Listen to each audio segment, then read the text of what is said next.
Assalamu alaikum warahmatullahi ta'ala wabarakatuh. Jama'a barkanmu da haka. Barkanmu da kasancewa da ABK Smart Tech TV. A yau insha Allah za mu nuna muku ta yadda za ka buɗe PayPal account. PayPal account wani application ne sannan kuma tana da extranet. Idan muka ce extranet muna nufin tana da website platform nata sannan kuma tana da application. Both of them za ka yi amfani da su. Sannan PayPal account wani application da zai baka daman tura kuɗi a duk inda kake a duniya, sannan kai kuma za a tura ma kuɗi a duk inda kake a duniya.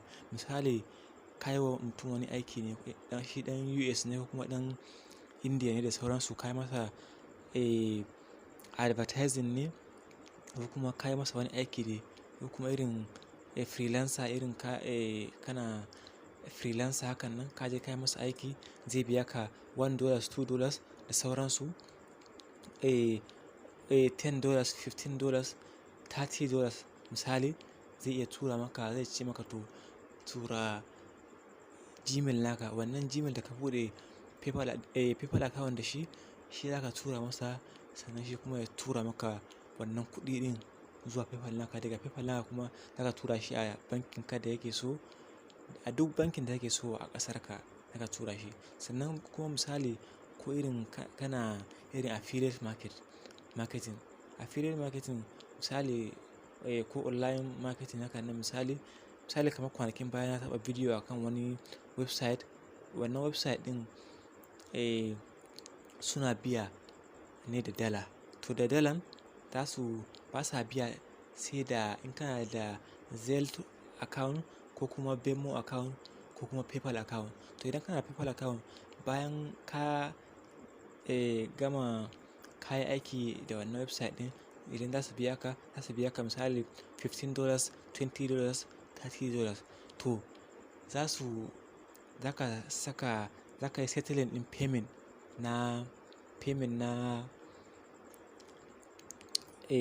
naka da Gmail da ka buɗe PayPal account da shi. To kana yi za su tura maka wannan kuɗin ta PayPal, sannan kai kuma ka yi withdrawing ɗinsa zuwa bank account naka na ƙasar ka. Dala idan wannan ne zuwanka na farko wannan channel namu mai albarka na ABK Smart Tech TV, dala muna neman alfarma maka da ka danna mana alamar ƙararrawa, sannan ka danna mana subscribe domin samun sabbin shirye-shiryen da zarar mun ɗora. Mun gode muku masu mana subscribe. Yauwa farko yanzu bari mu je kai tsaye ga tutorial namu. Yanzu kai tsaye za ka shiga a Google Chrome ne. Kana shiga Google Chrome sai ka yi searching. Kowace waya tana da Google Chrome. Sai ka yi searching PayPal sign up gashi nan a ƙasa. Kana searching PayPal sign up sai ka danna sign up for PayPal gashi nan. Za ka ga wasu abubuwa gashi nan PayPal Global, sell all country and region. Ka kalla yana da inganci sosai wannan application ne. Idan ya kamata mutum ya mallake shi. In kai ɗan kasuwa ne, in kana online business da sauransu, ya kamata ka mallaki PayPal account ka buɗe shi. Sai ka danna sign up for PayPal. Kana dannawa gashi nan, get started by choosing your account type below. Gashi nan personal account, shop and sell payment. Personal account za ka iya buɗe personal account, sannan kuma akwai business account. Personal za ka iya sayen abu sannan kuma ka biya. Business kuma za ka iya sayarwa sannan kuma ka yi receiving. Gashi nan business, sell and receive payment. Za ka iya duka both of them za ka iya yi idan ka buɗe. Misali yanzu bari mu buɗe business account gashi nan. Sai mu danna business. Kana dannawa gashi nan yana juyawa. Yauwa gashi nan ya zauna create a business account. Yanzu paste gashi nan ka sa first name naka. Yanzu bari mu sa first name naka sai ka sa gashi nan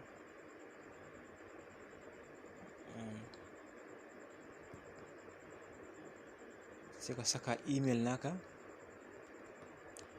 Ka saka email naka sai ka sa strong password mai ƙarfi. sai ka saka. Kana gama sakawa gashi nan misali idan sai ka lura wajen saka password ɗin gashi nan enter between 8 to 20 character, ka saka password tsakanin da ba zai gaza 8 zuwa 20 ba. Sannan za ka saka su ne in upper and below lowercase letter. Za ka saka shi a manya da ƙananan letters, manya da ƙananan letters. Ka kalla. Na uku kuma ka lura wani idan ya zo wajen nan sai ya saka password ɗin ba za a mashi ba saboda ya saba ƙa'idodin abin da suka rubuta. Gashi nan sai ka saka number, sannan ka saka symbol, shine ka saka irin ko irin alamar A ɗin nan. So sai ka saka numbers a cikin wannan password ɗin, ya zamanto akwai upper case and lower case. Zaka iya sakawa letters, sai ka saka manyan baƙi da ƙananan baƙi kenan, ka saka numbers a ciki. To bayan ka kammala sai ka zo gashi nan save your info and create a PayPal account. Sai ka danna you have read and agree to the users and agreement and privacy statement. Sai ka danna nan. Bayan ka danna sai ka danna agree and submit. Sai ka danna submit. Kana danna submit sai ka jira gashi nan yana searching. Na zo gashi nan already ka riga ka buɗe. Sai kai saving abun nan, sai kai saving password naka. Gashi nan start activating your account. Zaka iya gashi nan hi Hayatu, ready to use your PayPal. Activate your account by completing your profile and confirming your email. You may also need to link a bank card. Gashi nan suka ce kai activate wannan account naka, sannan ka kammala wannan profile naka din, ka biyo kai confirming Gmail naka, tabbatar da cewa lallai Gmail naka ne. Sannan ka zo za ka iya linkin da banki naka. Misali za ka ga wasu number bayan ATM naka, sannan sai ka bi following instruction naka, sai ka linkin wannan bank naka da PayPal naka. Saboda idan aka tura maka kuɗi direct za ka tura su zuwa account naka ba tare da ka samu wani matsala ba. Yanzu sai ka danna start activating. Gashi nan in ka ce skip now za ka iya za ka bar shi ne zuwa wani lokaci ka kai fulfilling nashi. To sannan idan ka danna sai ka danna start activating your account. Sai ka danna. Kana danna sai ka jira, sai ka ɗan jira zai zo. Bayan ka ɗan jira gashi nan fill us in on the basis Hayatu will securely store your data. Suna nufin ka cika waɗannan abubuwan domin su tsare maka wasu abubuwa da ya shafi harkan kasuwanci ka na PayPal ɗin. Bayananka kenan, misali store your data domin su ajiye bayananka which describe your business space.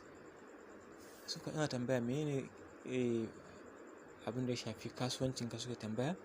Gashi nan individual sellers, kai mutum ne individual sellers,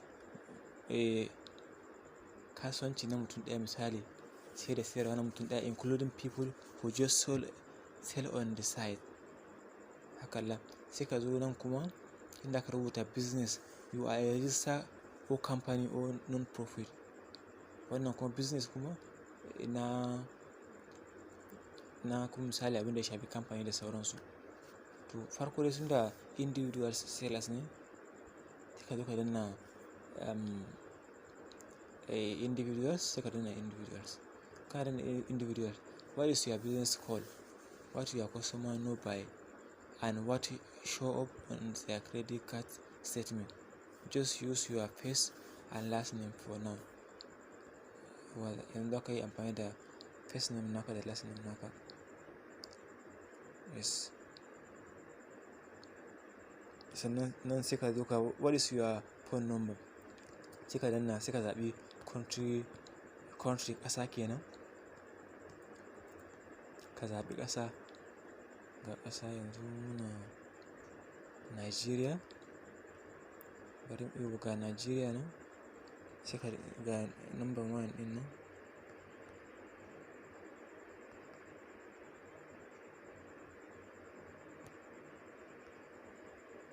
Wannan shi number 1.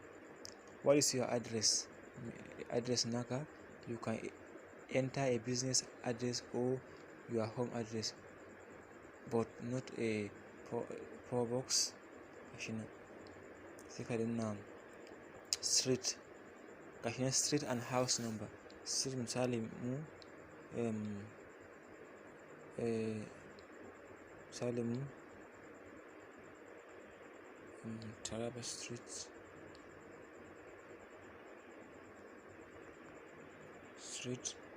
no, address line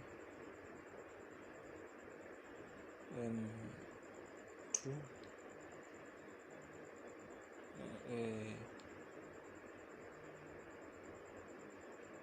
shi nan Bauchi State, shi nan Majalisa Street, Majalisa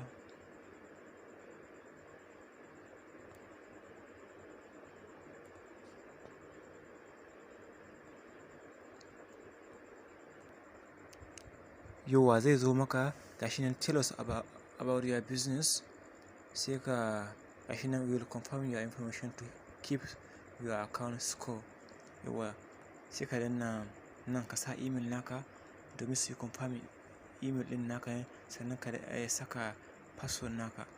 Misali mu bari mu saka password ɗin da muka sa ɗazu, nan kuma sai ka saka first name naka ɗin, for example shi nan yadda yake already na riga da na buɗe yanzu wannan domin sanar da ku. Sai ka saka sunanka na farko,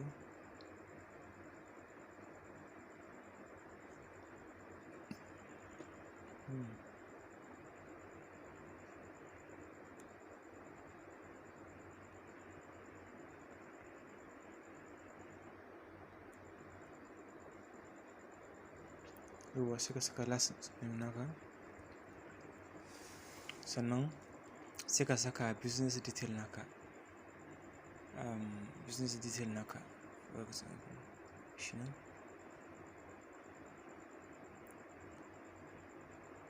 sai ka saka kowane business ma hake ka saka shi. Yawa sai ka zo nan sai ka zaɓi country naka, yanzu muna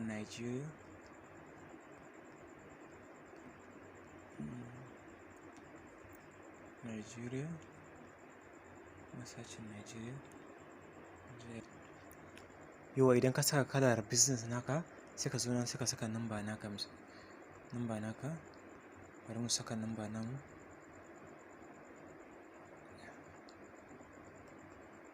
sai ka saka business address naka, gashi nan street name and house number, gashi nan sai ka saka Pantami Road, tunda muna Pantami, sai ka saka gashi nan ka saka address naka na biyu, shi nan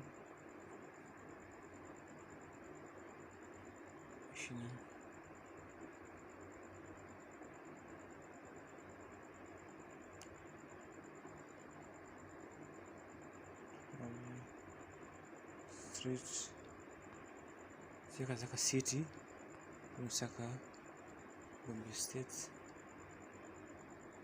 Gombe Island, sai ka saka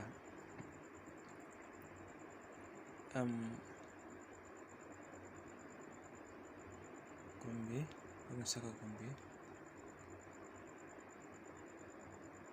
Gombe. Yawa idan ka zo nan postal code nan sai ka je ka nemi postal code na bari mu saka mu nan postal code ɗin, idan baka san postal code naku ba ka je ka yi searching. Yawa idan baka san postal code naku ba sai ka je ka yi searching, ka zo nan ka yi searching postal code naku.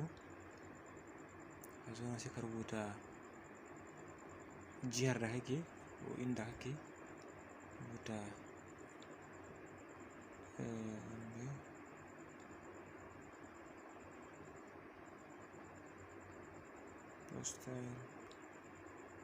postal code. Yawwa idan ka rubuta haka zai zo gashi nan, sai kai copying wannan, sai kai copy. Idan kai copy sai ka je kai pasting, sai ka zo nan, sai ka zo kai pasting.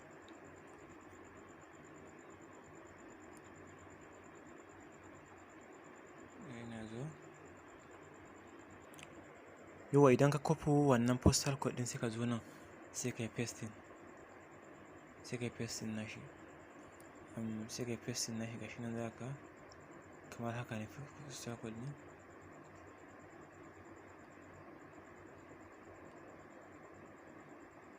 Kuma haka sorry na haɗu da copy da ne. Yawa sai ka zo gashi nan postal code ɗin haka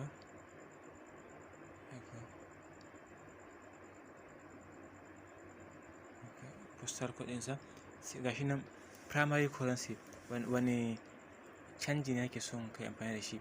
Gashi nan US dollar ne da kuma Australian dollars da kuma British pound da kuma Canadian pound. Abu mai sauƙi shine US dollar tunda shi muke receiving da shi muka fi amfani, sannan kuma shi muka fi an fi muna misali ko kayi advertising ko sauran an biya ka kuɗinka to za ka iya amfani da shi. Yawanci dollars ake biyan mu da shi. To idan ka gama wannan abubuwan duka sai ka danna agree and continue, sai ka danna. Kana dannawa is okay. Yanzu shikenan ka riga ka buɗe account, ka riga ka buɗe business account na PayPal. Sannan kuma akwai personal ne. Insha Allah a next video namu zan nuna muku ta yadda ake buɗe personal PayPal account. Sannan sai mutum ya lura ta yadda zai saka wannan details nashi da kyau, domin gudun ka san abu business ne, sannan kuma business account ne, sannan kuma abu za a tura kuɗi da sauransu. Ya kamata ka tsaya ka natsu sai ka sa details naka ɗaya bayan ɗaya haka gama. Dan Allah fatan dai an fahimta. Dan Allah idan wannan ne zuwan ka na farko a nan channel namu mai albarka na ABK Smart Tech TV, dan Allah muna neman alfarmaka da ka danna mana subscribe, sannan ka danna mana alamar ƙararrawa sannan ka bin shirye-shiryen mu da za mu ɗora. Mun gode muku masu bin subscribers. Thank you so much. Mu haɗu a video na gaba.